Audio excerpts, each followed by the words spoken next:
तो नमस्कार किसान भाइयों, आज के Q&A सेक्शन में आपका स्वागत है। तो आज के Q&A में हम दिन भर में जो भी आपके कमेंट आते हैं उनमें से कुछ गिने चुने कमेंट का ही हम यहाँ पे आंसर देने का प्रयास करते हैं। तो चलिए फटाफट से शुरुआत करते हैं आज के पहले कमेंट की।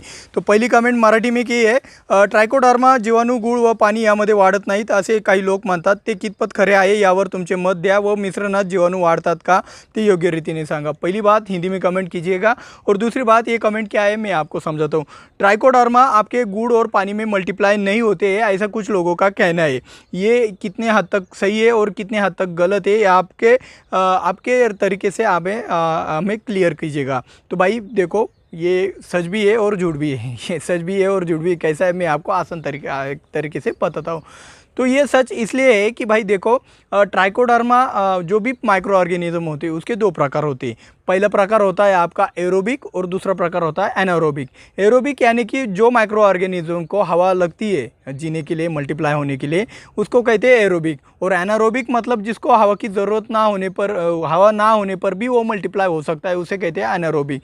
तो ट्राइकोडर्मा एरोबिक है, यानी कि उसको मल्टीप्लाई होने के लिए हवा की ज़रूरत होती है। ये पहली बात हो गई। तो कुछ लोगों का कहना क्या है, आपके गुड़ में और पानी में वो मल्टीप्लाई नहीं होता है। नहीं होता है भाई, मैं भी कहता हूँ, लेकिन मैंने उसके आगे की जो बात ट्राइकोडर्मा के वीडियो में बताई है कि ट्राइकोडर्मा का आपको पानी और गुड़ का घोल बना लेना है और उसको आपको हिलाते रहना है। जितना ज़्यादा हिलाओगे उतना ज़्यादा आपका ट्राइकोडर्मा मल्टीप्लाई होगा। तो इसका अर्थ ये है कि भाई जब आप हिलाते हो तो उसमें से हवा भी, वो ऑक्सीजन के साथ हवा भी आपके पानी में घुल मिल जाती, तो इससे वो मल्टीप्लाई होता है। दूसरी बात यह है कि कई किसान क्या करते हैं, जो आपका फिश टैंक का जो पंप होता है, जो बुलबुले निकालता है, वो पंप आपके टंकी के नीचे बैठा देते हैं ये मल्टीप्लाई करने को। तो इससे क्या होता है, जो आपके एरोबिक बैक्टीरिया या फिर फंगस होते हैं तो उनको मल्टीप्लाई करने के लिए ये जो बुलबुले निकलते रहते हैं तो उसमें से हवा 24 घंटे मिलती रहती है। वो 24 घंटे वो मोटर चलती रहती है, तो उससे वो आसानी से मल्टीप्लाई होती है। तो भाई यहाँ पे कोई कंफ्यूजन मत लो। अभी ये क्वेश्चन मेरे को अभी पता होता ट्राइकोडर्मा वीडियो के बनाते वक्त, तो उसी में मैं ये पॉइंट भी कवर कर लेता। मेरे हिसाब से अभी आपको समझ आ गया होगा। कोई भी कंफ्यूजन आपके मन में नहीं होगा। कंफ्यूजन होगा तो फिर से कमेंट ज़रूर कीजिएगा। तो अगली कमेंट की है निशा असीम जी ने, सिलिकॉन बेस्ड स्टिकर जो स्प्रे में मिलाकर किसी भी फंजीसाइड के साथ मिलाकर एप्पल के ट्री में करते हैं वो भी सेम काम करता है क्या? भाई काम करने को तो सेम काम करता है, लेकिन देखो भाई क्वांटिटी डिपेंड करती है कि वो कितना काम करेगा। अगर आपका 2 ग्राम ज़्यादा काम करेगा या 10 काम करेगा, 10 ग्राम काम करेगा, 2 ग्राम वही काम करेगा, 10 ग्राम वही काम करेगा, लेकिन कितना करेगा ये क्वांटिटी के ऊपर डिपेंड रहता है। इसलिए जो स्टिकर में जो आपका सिलिकॉन आता है वो कम काम करता है, और जो आपका स्पेशली सिलिकॉन आता है परसेंटेज में 40% के ऊपर, 30% के ऊपर, वो ज़्यादा काम करता है आपके स्टिकर के तुलना में। काम तो सेम ही करेगा भाई, न्यूट्रिएंट है। नारायण राउत जी ने कमेंट किया है, सोयाबीन को फूल चालू हो गए, टाबुली फूल बढ़ाता है या हाइट रोकता है? भाई सोयाबीन में आपका टाबुली यानी कि कल्टार आपका हाइट रोकने का काम करता है, पहली बात। दूसरी बात, अगर आपके फूल लग चुके होंगे तो आप भी इसका इस्तेमाल मत करो। टाबुली या फिर कल्टार आपको कंद वर्गीय फसलों में ही इस्तेमाल करना है, सोयाबीन में आपका नुकसान ही करेगा। आयब पटेल जी ने कमेंट किया है, फॉलिकेयर से क्या सोयाबीन की ग्रोथ बढ़ती है सर? भाई फॉलिकेयर से आपकी सोयाबीन की ग्रोथ थोड़ी बहुत बढ़ती है, क्योंकि इसमें फाइटोटॉनिक इफेक्ट भी है। मुकेश पनवर जी ने कमेंट किया है, सुपर हिट बनेगा अपना अन्न निर्माता।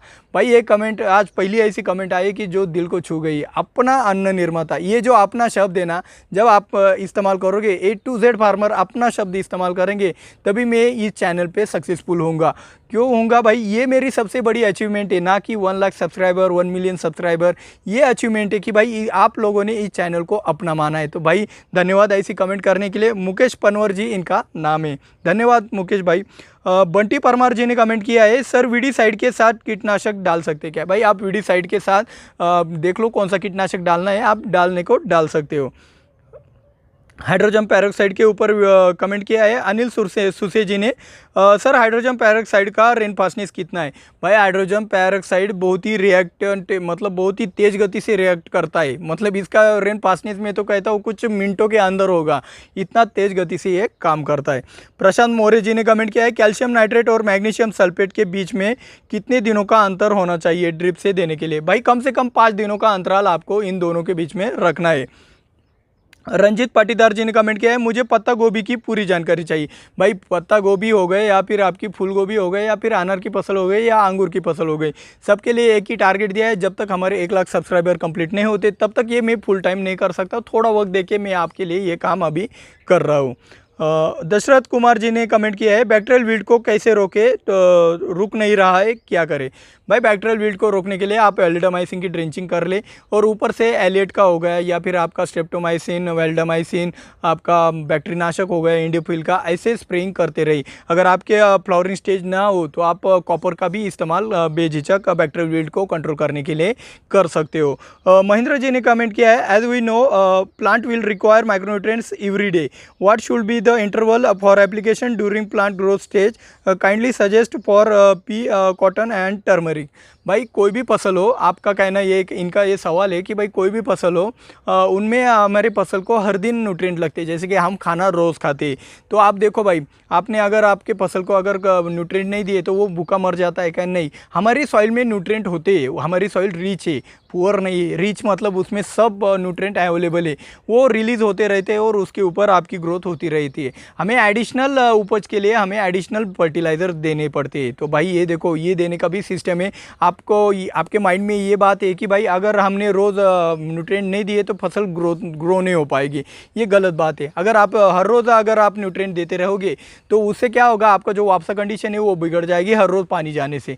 अगर वापसा कंडीशन नहीं होगी तो जड़ों का विकास नहीं होगा, और जड़ों का विकास ना होने पर आपके न्यूट्रिएंट कहाँ से अपटेक होगा भाई, पहली बात वो है। दूसरी बात, अगर आपको ये न्यूट्रिएंट अगर एक दिन का आप 1 kg न्यूट्रिएंट देते हो तो आपको 5 दिन के अंतराल में 5 kg एक साथ ही दे सकते हो। तो इससे क्या होगा, न्यूट्रिएंट जगह पे ही रुकता है, वो धीरे धीरे करके रिलीज होने का काम करता है हर रोज़, और वापसा कंडीशन भी बनने से आपका अपटेक भी होता है और आपका समय भी बहुत बचता है भाई वेंचुरी के पास जाना। और इसका इन शॉर्ट में बता देता हूँ, 5 दिन के अंतराल में आपको फर्टिलाइज़र का एप्लीकेशन करना है। इब्राहिम सुरती जी ने कमेंट किया है, सर भिंडी में पोटेशियम सोनाइट डाल सकते हैं क्या? भाई किसी भी फसल में डाल सकते हो, वीडियो बहुत ही अच्छे से देख लेना। रूप कुमार यादव जी ने कमेंट किया है, सर प्लांटेशन के बाद मिर्च के पौधे पीले हो रहे हैं और वाइट ग्रब को कैसे ख़त्म करें और अधिक शाखाओं के लिए क्या दें, कृपया मार्गदर्शन करें। भाई प्लांटेशन के बाद आपका पीलापन आ रहा है, इसका मतलब आपने प्लांटेशन से पहले 1 दिन पहले मैंने क्या बताया था आपको जैम्प्रो डेलीगेट जैसे कुछ इंसेक्टिसाइड और फंजीसाइड का बहुत ही बढ़िया स्प्रेइंग करना है, जिससे क्या होगा आपके प्लांटेशन के 10 दिन बाद भी कोई दिक्कत नहीं आएगी। आपने ये स्प्रेइंग नहीं किया होगा तभी आपको ये प्रॉब्लम आया होगा। अभी आपको ये प्रॉब्लम आया है तो आप डालो भाई। अगर आपका मौसम साफ है तो आप फॉलिकेयर का स्प्रे ले सकते हो। अगर आपका बारिश का मौसम है उसकी वजह से अगर पीला पड़ा है तो आप जैम्प्रो या फिर इक्वेशन प्रो का स्प्रेइंग कर सकते हो। और रही बात वाइट ग्रब की, भाई आज का वीडियो आने वाला है कुछ ही देर में, इसके बाद भी आ जाएगा तो वो वाला वीडियो ज़रूर देख लीजिएगा। सिलिकॉन पाउडर के नीचे कमेंट किया है दीपक मिश्रा जी ने, हेलो सर मैं यूपी से इलाहाबाद से हूँ, बनारस के बीच में मेरा घर है। बहुत अच्छी बात है भाई, हमें सिलिकॉन नहीं मिल रहा है, क्या करें?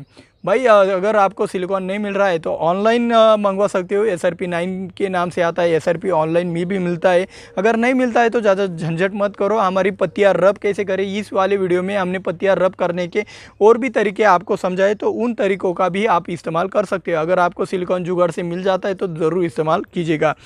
शेख आजिम जी ने कमेंट किया है, streptocycline and blue copper combination कर सकते हैं क्या? बेझिझक कर सकते हो भाई। समीर खान जी ने कमेंट किया है, भाई ट्राइकोडर्मा का रेन फास्टनेस कितना होता है? भाई देख लो, रेन फास्टनेस किसका होता है? जो सिस्टम के अंदर जाने का वक्त होता है उसे कहते हैं रेन फास्टनेस मेरे हिसाब से। तो ये सिस्टम के अंदर जाने का वक्त। ट्राइकोडर्मा आपके सिस्टम में जाती है क्या? नहीं। कॉन्टेक्ट फंजीसाइड, इंसेक्टिसाइड आपके सिस्टम के अंदर जाती है क्या? नहीं। तो इन चीज़ों का रेन फास्टनेस नहीं होता है, यही इसका जवाब है। वैभव भागत जी ने कमेंट किया है, सर ताबोली का डोज 30 ml पर एकड़ बताया है एक वीडियो में, सोयाबीन के लिए ये ज़्यादा होगा क्या और कितना लेना चाहिए 15 लीटर के लिए प्लीज़ बताएं, और सोयाबीन में कितने दिनों बाद स्प्रे लेना चाहिए? भाई पहली बात यह है कि ताबोली और कल्टार सोयाबीन की फसल के लिए बने ही नहीं है, उसका इस्तेमाल मत करो भाई।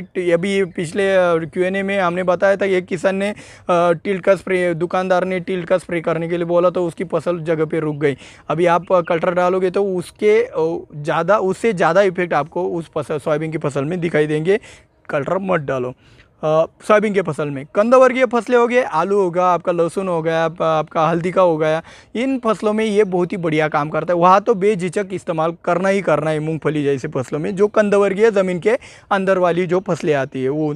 तो पाटिल कृषि जी ने कमेंट किया है, सर टोमेटो वर सोलोमन प्लस साप plus streptocycline plus neem oil चलेगा क्या? फ्लावरिंग फ्रूट साइज स्टेज है, यानी कि आपकी फ्लावरिंग कंप्लीट होके फ्रूट साइज स्टेज है। तो भाई यहाँ पे साप छोड़कर आप इन सभी का इस्तेमाल कर सकते हो।